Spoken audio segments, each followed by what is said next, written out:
Hello ji, welcome to this video.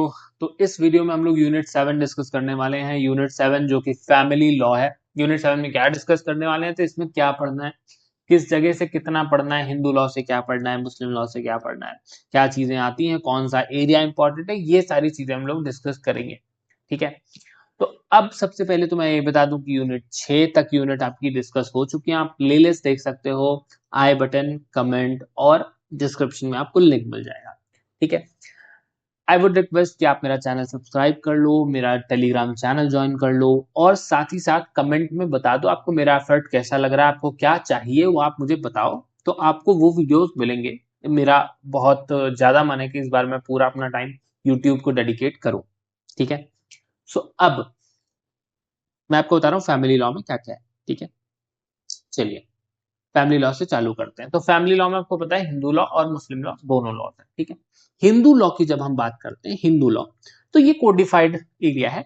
तो यहां से आपको सेक्शन नंबर आपको याद करना है। अब हिंदू लॉ के अंदर भी काफी सारे एक्ट आ जाते हैं। ठीक है।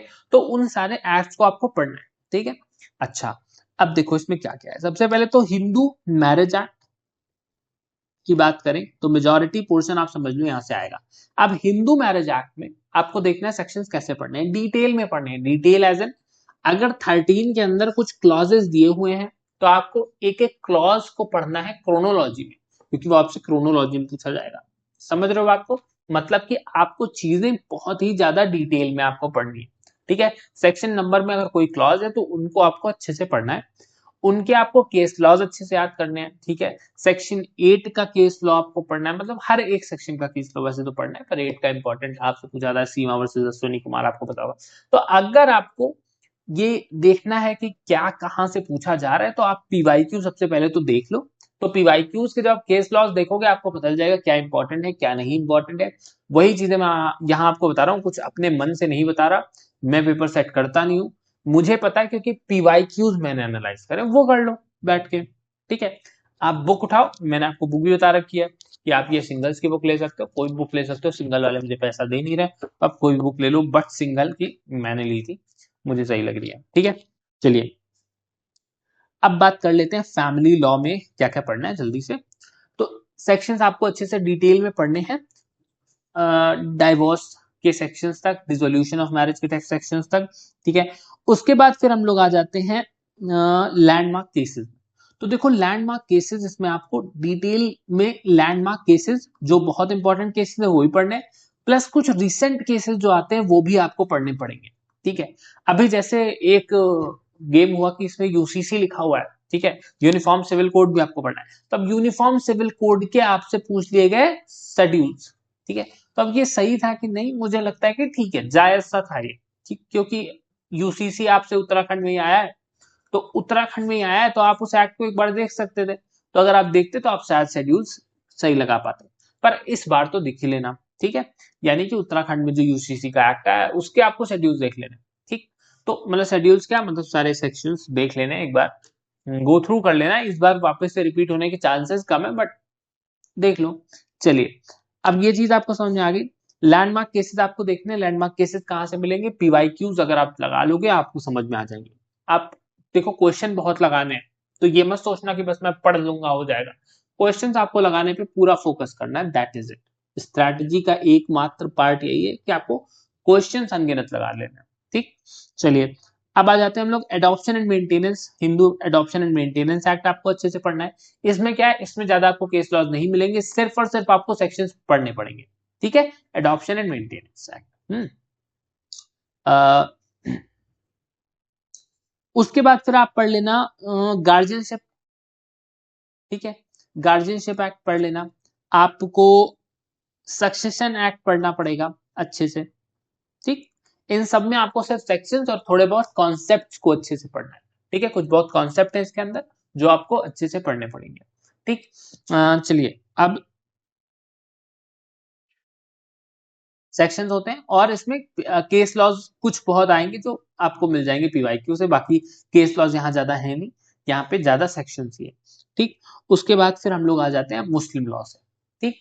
मुस्लिम लॉ पे ये आपको समझ में आ गया। यूसीसी के आपको कुछ केसेस पढ़ने हैं। अच्छा, यूसीसी में आपको क्या पढ़ना है, यूनिफॉर्म सिविल कोड पे, यूके वाला जो है वो तो है ही, साथ में आपको यूसीसी के केस लॉज पढ़ लेने हैं। ये भी आपको पीवाईक्यू में इजीली मिल जाएंगे, कौन कौन से केस लॉज हैं। तो कुछ ही चुनिंदा केस लॉज है, पूछ लेते हैं कि क्या ये रिलेटेड है केस लॉ की नहीं यूसीसी से, ये है कि नहीं है, ये पूछ लेते हैं। आपको वो केस लॉ आप पढ़ लोगे लिस्ट, आपको पता चल जाएगा। ठीक है, चलिए,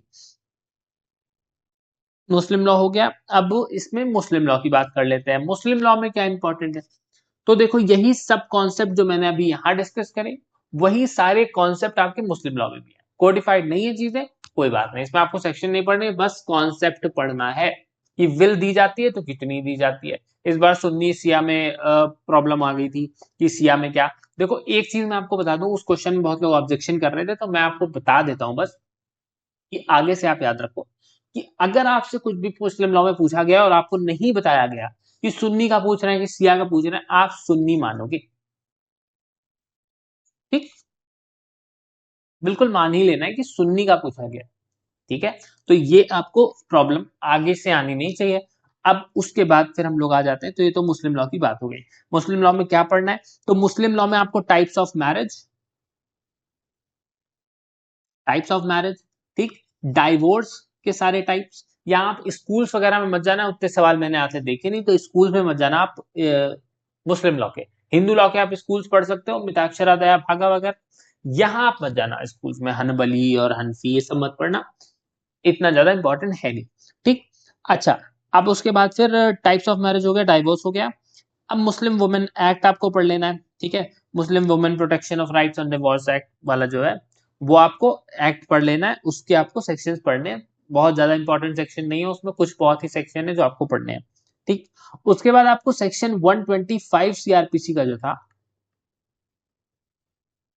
ठीक, उससे रिलेटेड कुछ आपको केस लॉज मिल जाएंगे, और कैसे कैसे डेवलपमेंट हुआ उसके बाद फिर मुस्लिम लॉ के अंदर, वो आपको पता चलेगा। कैसे फिर के एक्ट आया, कैसे क्या चीजें हुई, वो सब आपको पता चलेगा जब आप इस कॉन्सेप्ट को पढ़ोगे, मेंटेनेंस से रिलेटेड वाले कॉन्सेप्ट को, और इससे रिलेटेड केस लॉ। तो ये आपको कॉन्सेप्ट समझना पड़ेगा। ठीक, उसके बाद फिर एक चीज जो अभी मुद्दे में रही है बहुत, वक्फ। वक्फ से एक सवाल इस बार भी आ गया। वक्फ का आपको कॉन्सेप्ट अच्छे से समझना पड़ेगा, जिससे आप इससे रिलेटेड कोई भी क्वेश्चन आता है तो आप उसको अच्छे से जवाब दे पाओ। ठीक है, हम्म, बस उसके बाद फिर हमारा आर्टिकल 44 यूसीसी है, वो मैं आपको बता ही चुका हूं। तो इतना ही था हमारे फैमिली लॉ से। फैमिली लॉ से अगर मैं पूछूं लास्ट मोमेंट पे क्या पढ़ना है, सारे केस लॉज, क्योंकि केस लॉज आने का पोर्शन ज्यादा है, आपसे मैच द फॉलोइंग में पूछ लेंगे। मैरिज डाइवोर्स दोनों की, बस यूसीसी के केस लॉज, बस इतना पढ़ के चले जाओ, अगर बहुत इंपॉर्टेंट वाला आप पूछ रहे हो मुझसे। ठीक, मैं ये नहीं आपको सजेस्ट करता हूँ कि हर यूनिट पे आप यही करो, पर हो सकता है कोई यूनिट आपकी छूट रही हो, इसलिए मैं आपको बता देता हूँ कि आप बहुत इंपॉर्टेंट है। ठीक है, चलिए, थैंक यू सो मच। और आई वुड रिक्वेस्ट सब्सक्राइब कर लो, टेलीग्राम चैनल पे आप ज्वाइन कर लो, और अगर आपकी कोई भी क्वेरी है कमेंट कर दो। आप चाहते हो कि फैमिली लॉ पे मैं वीडियो बनाऊं, तो आप FL लिख दो कमेंट सेक्शन में। ठीक है, अगर आप चाहते हो कि मैं फैमिली लॉ पे कोई वीडियो मतलब सीरीज लेके आऊं एक, तो मैं लेके आऊंगा। ठीक है, थैंक यू सो मच। आपको अगर कोर्सेज बाय करने हैं तो आप जा सकते हो कमेंट पे, जाके कोर्सेज की वो देख सकते हो, मुझसे कांटेक्ट कर सकते हो, मैं आपको सारी डिटेल दे दूंगा। 1500 से आपको कोर्सेज स्टार्ट हो जाएंगे, पूरे यूनिट्स के कोर्सेज, और कहीं आपको मुझे नहीं लगता है इस प्राइस रेंज में मिलेगा ऐसा मटेरियल। तो आप एक बार ट्राई कर सकते हो। Thank you so much, that is